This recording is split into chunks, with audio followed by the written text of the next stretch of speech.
ठाणे शहरातील विकास कामांबाबत नागरिकांचा सहभाग वाढवण्यासाठी आणि प्रशासनाला प्रश्न विचारण्यासाठी वेकअप ठाणेकर या अभियानाची सुरुवात करण्यात आली आहे।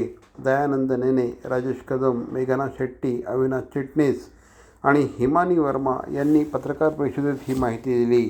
शहरामध्ये मोठ्या प्रमाणात वृक्षतोड, मेट्रो, रिंग रेल्वे आणि इतर प्रकल्प राबवताना नागरिकांना विश्वासात घेतलं जात नसल्याचा आरोप यावेळेस करण्यात आला।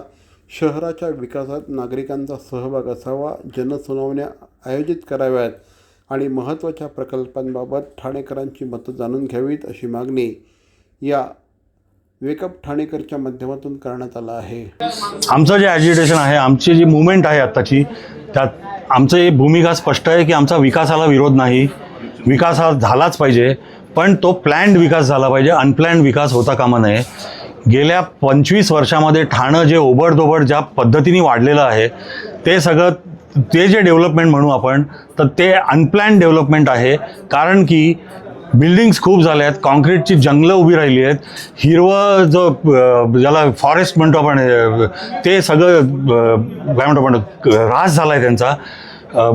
विजेचा प्रश्न लोकांचा सुटलेला नाही आहे, पाण्याचा प्रश्न बिकट होत चाललेला आहे, ट्रॅफिक रस्त्यावरती एवढा वाढलेला आहे की घरातनं निघाल्यानंतर ओळ्यापासून तुम्हाला 3 नाक्यापर्यंत यायला 1.5 तास लागतो। तर हे सगळं अनप्लॅन्ड डेव्हलपमेंट झाल्यामुळे हे विषय सगळे उभे राहिलेले आहेत।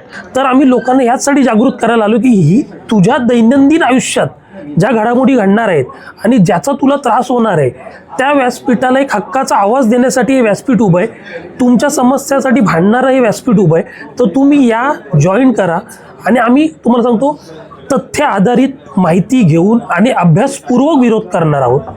विरोध हा डेव्हलपमेंटला नसणार आहे, तर नियोजन म्हणजे डेव्हलपमेंटच्या आड जे चालू आहे आणि अनप्लॅन डेव्हलपमेंट जी सुरू आहे त्याला विरोध असणार आहे, त्याच्या पलीकडे जाऊन हा विरोध नसणार आहे।